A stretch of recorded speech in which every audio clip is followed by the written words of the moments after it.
Photo में जो लड़का था। पुराने घरों में एक अलग तरह की खामोशी होती है, जैसे दीवारें भी बातें छुपाकर रखती हों। नैना जब अपनी दादी के कमरे की सफाई कर रही थी तो उसे वही खामोशी घेर रही थी। दादी के जाने के बाद घर कुछ खाली खाली हो गया था। माँ ने कहा था, जो काम का हो रख लेना, बाकी बांट देंगे। नैना को पुरानी चीजों से अजीब सा लगाव था। कपड़ों की अलमारी, लोहे का संदूक, पीली पड़ चुकी साड़ियां, चिट्ठियां, सब कुछ जैसे किसी और जमाने का दरवाजा था। उसी संदूक के नीचे उसे एक मोटा सा फोटो एल्बम मिला। कवर पर धूल जमी थी। उसने हाथ से साफ किया, एल्बम खोला। पहले कुछ पन्नों पर शादी की तस्वीरें थी, फिर गांव के मेले की, फिर काले सफेद तस्वीरें जिनमें लोग बहुत सादे कपड़ों में मुस्कुरा रहे थे। और फिर एक तस्वीर पर उसकी उंगलियां रुक गईं। तस्वीर 1985 की थी। नीचे नीले पेन से लिखा था, शिमला ट्रिप 1985।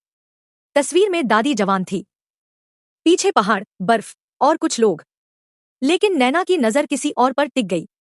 एक लड़का, करीब 25 से 26 साल का, हल्की मुस्कान, गहरी आंखें, चेहरे पर वही आत्मविश्वास, वही चेहरा जो उसने कुछ हफ्ते पहले देखा था। उसका दिल तेज धड़कने लगा। वो लड़का बिल्कुल वैसा ही दिख रहा था जैसे आरव। आरव, वो लड़का जिससे उसकी मुलाकात पिछले महीने एक कैफे में हुई थी। नैना ने तस्वीर को करीब से देखा। कोई शक नहीं था। चेहरा, आंखें, मुस्कान, सब कुछ आरव जैसा। लेकिन ये कैसे हो सकता है? आरव से उसकी मुलाकात अचानक हुई थी, दिल्ली के एक शांत से कैफे में। नैना अपनी किताब पढ़ रही थी जब सामने वाली टेबल पर बैठा एक लड़का बार बार उसकी तरफ देख रहा था। वो ऑकवर्ड नहीं था, बस जैसे कुछ पहचानने की कोशिश कर रहा हो। कुछ देर बाद वो उठा और उसके सामने आकर बोला, सॉरी, अजीब लगेगा, लेकिन क्या हम पहले कहीं मिले हैं? नैना हंसी थी। ये लाइन बहुत पुरानी है। नहीं, सच में, मुझे लग रहा है जैसे मैं तुम्हें जानता हूं।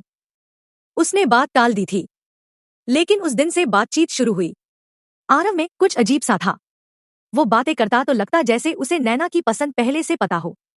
उसे पहाड़ पसंद थे, उसे पुराने गाने पसंद थे, उसे बारिश में चाय पीना अच्छा लगता था। आरव ने एक दिन कैजुअली कहा, तुम्हें शिमला पसंद आएगा। नैना ने पूछा, तुम्हें कैसे पता? वो मुस्कुराया, बस पता है। तब उसने इस पर ध्यान नहीं दिया। लेकिन अब उसके हाथ में 1985 की तस्वीर थी। नैना ने तस्वीर के पीछे लिखा साल फिर से देखा। आज 2026 चल रहा था। अगर ये लड़का 1985 में 25 साल का था तो आज उसकी उम्र कम से कम 65 से 70 साल होनी चाहिए। लेकिन आरव तो 28 का लगता था। वही उम्र, वही चेहरा, कोई बदलाव नहीं। उसके हाथ कांपने लगे। उस रात नैना ने आरव को मैसेज किया, क्या तुम शिमला कभी गए हो? रिप्लाई आया, बहुत बार। 1985 में? कुछ देर टाइपिंग दिखती रही, फिर जवाब आया, क्यों पूछ रही हो? नैना ने तस्वीर की फोटो खींचकर भेज दी। कुछ मिनट तक कोई जवाब नहीं आया। फिर सिर्फ एक लाइन आई, तुम्हें ये कहाँ मिली? नैना का दिल डूब गया। ये मेरी दादी के एल्बम में थी। टाइपिंग रुक गई। फिर आरव का मैसेज आया, हमें मिलना होगा। अगले दिन दोनों उसी कैफे में मिले। आरव पहले से वहां था। उसके चेहरे पर मुस्कान नहीं थी। नैना ने तस्वीर सामने रखी, ये तुम हो, है ना? कुछ सेकंड तक वो तस्वीर को देखता रहा, फिर धीरे से बोला, हाँ। नैना की सांस रुक गई। लेकिन ये 1985 की है।